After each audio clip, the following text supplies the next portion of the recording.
Assalamualaikum warahmatullahi wabarakatuh. Salam sejahtera untuk kita semua. Shalom, Om Swastiastu, Namo Buddhaya, salam kebajikan. Perkenalkan, nama saya Rizkandi Pancahyadi, mahasiswa Universitas Islam Negeri Sunan Gunung Jati, Bandung, Prodi Akidah dan Filsafat Islam, semester 1, dengan NIM 1221010094. Di sini saya akan menjelaskan tentang oposisi dari mata kuliah logika dasar. Baik, sebelum saya membahas ke bagian yang paling penting, yaitu oposisi, saya akan mengulas sedikit tentang apa itu logika. Logika adalah cabang ilmu dari filsafat yang mempelajari asas-asas dan aturan-aturan penalaran agar dapat dihasilkan pengetahuan atau kebenaran. Logika adalah ilmu yang mempelajari metode dan hukum-hukum yang digunakan untuk membedakan penalaran yang benar dan penalaran yang salah. Logika sendiri lahir dari pemikiran-pemikiran Yunani, yaitu Aristoteles.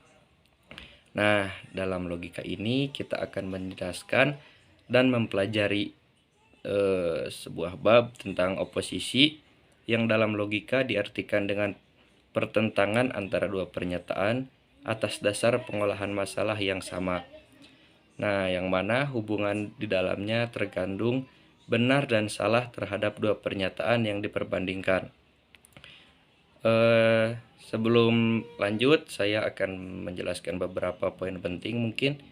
Yang pertama ada pengertian oposisi, yang kedua ada macam-macam oposisi, dan yang terakhir macam-macam hubungan logika. Langsung ke definisi oposisi mungkin. Oposisi adalah pertentangan antara dua pernyataan atas dasar istilah pengolahan yang sama. Hubungan di dalamnya terkandung benar atau salah terhadap dua pernyataan yang diperbandingkan.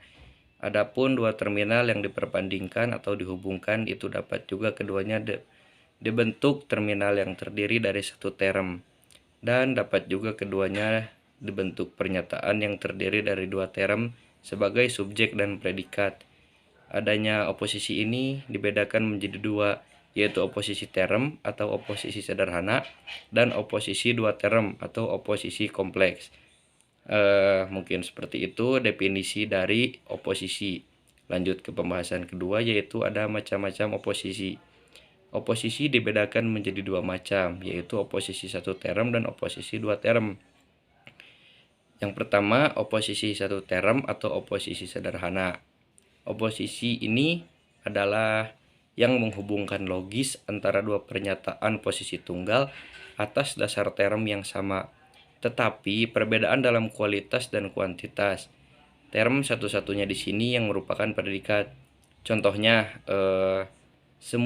semuanya adalah korupsi. Ada sebagian yang tidak korupsi. Nah, kata korupsi di sini ini sebagai predikat yang tidak mempunyai term sebagai subjek yang dihubungkan secara logis dan bentuk pernyataan yang berbeda. Namun, kualitas dan kuantitas berbeda. Oposisi sederhana dibedakan menjadi 4 macam, yaitu ada oposisi kontraris, oposisi subkontraris, oposisi kontradiktoris, dan oposisi subalternasi. Apa itu oposisi kontraris?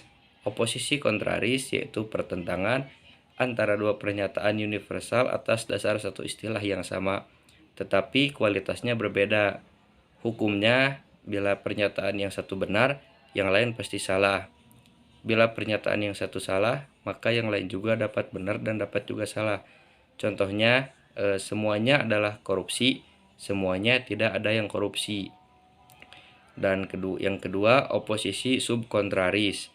Oposisi ini yang menghubungkan antara dua proposisi khusus yang subjek dan predikatnya sama tetapi kualitasnya berbeda.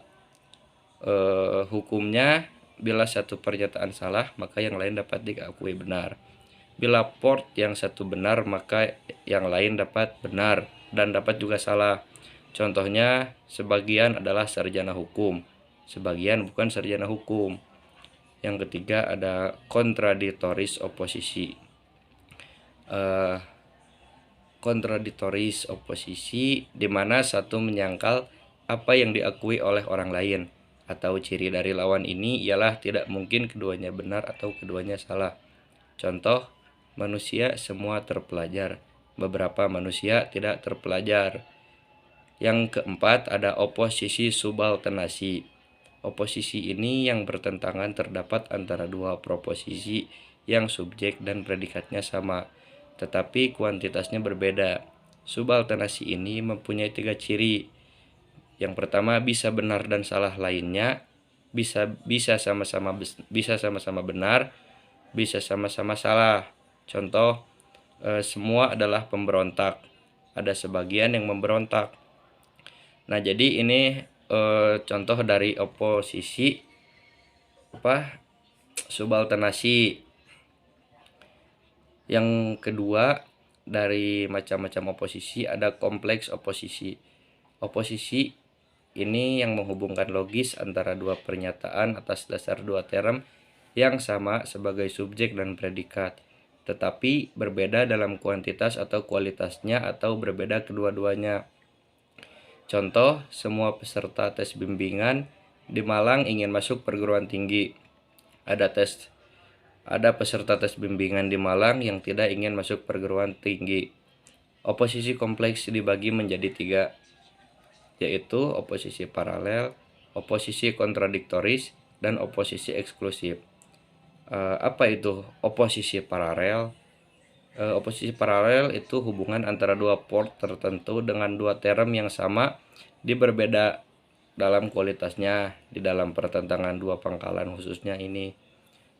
Objek dari kedua pangkalan itu adalah satu himpunan yang dibagi menjadi dua kelompok, yaitu yang satu dengan predikat positif dan yang lain dengan predikat negatif. Oleh karena itu, port yang satu mengandalkan adanya port yang lain. Hukumnya, kebenaran bagi yang satu berarti kebenaran yang lain. Demikian juga kesalahan bagi yang satu berarti kesalahan bagi yang lain. Contoh, ada sebagian pejabat pemerintah yang tidak korupsi. Nah, yang kedua ada kontradiktoris oposisi. Ini pertentangan antara dua kategori pernyataan dengan term yang sama, namun kuantitas dan kualitasnya berbeda. Oposisi ini sama dengan oposisi dalam sederhana. Hukumnya, benar bagi yang satu berarti salah bagi yang lain. Demikian sebaliknya. Contoh, semua bangsa Indonesia yang berketuhanan yang Maha Esa. Ada bangsa Indonesia yang tidak berketuhanan yang Maha Esa. Yang ketiga ada oposisi eksklusif, yaitu pertentangan antara dua pernyataan universal kategori yang kualitasnya berbeda. Atas pertentangan dua pernyataan yang kualitasnya sama tapi berbeda kualitas. Hukumnya, kebenaran bagi yang satu berarti kesalahan bagi yang lain, namun kedua-duanya juga bisa salah. Contoh, semua jaksa adalah sarjana hukum, sebagian jaksa adalah sarjana hukum. Nah, dalam oposisi kompleks terdapat juga negasi kontradiksi dan penyimpulan implisit. Negasi kontradiksi ini adalah dua pernyataan yang kontradiksinya jika salah satu diingkari akan mewujudkan suatu kesamaan arti. Negasi kontradiksi yakni penyimpulan langsung dengan jalan menegasikan suatu pernyataan yang berbeda kualitasnya. Contoh, setiap warga negara mempunyai kedudukan yang sama dalam bidang hukum dan pemerintahan. Penyampaian implisitnya, penyimpulan implisit adalah keseluruhan yang mempunyai sifat tertentu, maka bagian dari keseluruhan itu juga mempunyai sifat tersebut, dan jika mengingkari maka bagiannya pun mengingkari. Contoh, jika semua peserta ujian matematika dapat nilai baik, maka sebagian dari peserta ujian matematika dapat nilai bagus. Perlu diingat, penyimpulan ini bukan untuk dipertentangkan, sebagaimana berlawanan eksklusif, tetapi bagian dari simpulan keseluruhan. Mungkin masuk ke poin yang terakhir, ada macam-macam hubungan logika. Yang pertama ada hubungan independen atau tak bertautan. Hubungan independen adalah dua pernyataan yang memiliki perlindungan independen, yang dimana keduanya menunjukkan permasalahan yang sama sekali terpisah. Contohnya, kuda Sumbawa kuat-kuat, pohon asam akar tunggang. Nah, hubungan independen mempunyai hukum, yaitu benar salahnya amandemen pertama tidak dapat dipakai menentukan benar salahnya amanat yang lain. Yang kedua ada hubungan eh, ekuivalen atau persamaan kedua. Hubungan ekuivalen adalah dua terminal yang mempunyai hubungan ekuivalen yang dimana keduanya mempunyai makna yang sama. Sebagai cendekiawan menjadi menteri, sebagai cendekiawan bukan tak menjadi menteri. Nah, hubungan ekuivalen ini mempunyai hukum yaitu benar salahnya amandemen yang satu menentukan benar salahnya amanat yang lain. Maksudnya jika stand yang satu benar, maka benar juga stand yang lain. Dan stand yang satu salah, maka yang lain juga mengikuti. Yang ketiga ada hubungan kontradiktori atau persamaan. Hubungan kontradiksi terdapat antara dua proposisi kuantitas dan kualitasnya. Misalnya, semua manusia hitam, beberapa manusia tidak hitam. Nah, hukumnya jika yang satu salah, maka yang lain harus benar. Dan jika yang satu benar, maka yang lain harus salah. Tidak mungkin keduanya atau salah keduanya. Yang keempat ada hubungan kontrari atau perlawanan. Hubungan kontra adalah dua pernyataan yang mempunyai hubungan kontra yang mana term, subjek, dan predikat kedua pernyataan itu sama. Kuantitasnya sama-sama universal, tetapi berbeda dalam kualitasnya. Contoh, semua politikus beruang, semua politikus tidak beruang. Nah, hukumnya jika salah satu pernyataan harus salah dan bisa salah keduanya. Hubungan subkontraris atau setengah perlawanan, itu yang kelima. Subkontraris adalah dua terminal yang memiliki hubungan kontraris yang dimana term, subjek, dan predikatnya sama. Kuantitasnya sama-sama tertentu berbeda dalam kualitas. Sebagian pedagang kikir, sebagian pedagang tidak kikir. Nah, itu dari contohnya mungkin. Nah, hukumnya salah satu pernyataan harus benar dan bisa benar keduanya. Efek implisit yaitu yang keenam atau mencakup. Hubungan implisit adalah dua pernyataan yang mempunyai hubungan implisit yang dimana term, subjek, dan predikat pernyataan itu sama dalam kualitas tetapi berbeda dalam kuantitas. Contoh, semua mahasiswa kompleks Setiabudi rajin sebagian. Semua mahasiswa kompleks Setiabudi rajin. Hukumnya bisa benar keduanya, salah keduanya, atau satu benar satu salah. Mungkin seperti itu tentang oposisi dari logika dasar. Yang terakhir ada kesimpulan. Kesimpulan dari materi yang saya bahas kali ini adalah oposisi yaitu pertentangan antara dua pernyataan atas dasar istilah pengolahan yang sama. Pertentangan di sini diartikan juga dengan hubungan logis, yaitu hubungan yang di dalamnya terkandung adanya suatu penilaian yang benar atau salah terhadap dua pernyataan yang diperbandingkan. Oposisi memiliki dua macam, yaitu oposisi sederhana dan kompleks.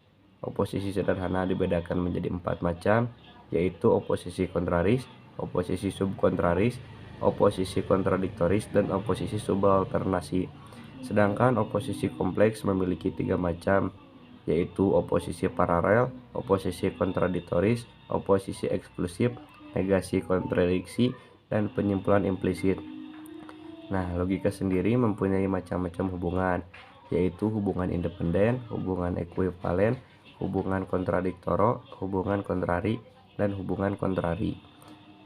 Mungkin seperti itu materi yang dapat saya bahas untuk kali ini. Terima kasih, kurang lebihnya mohon maaf.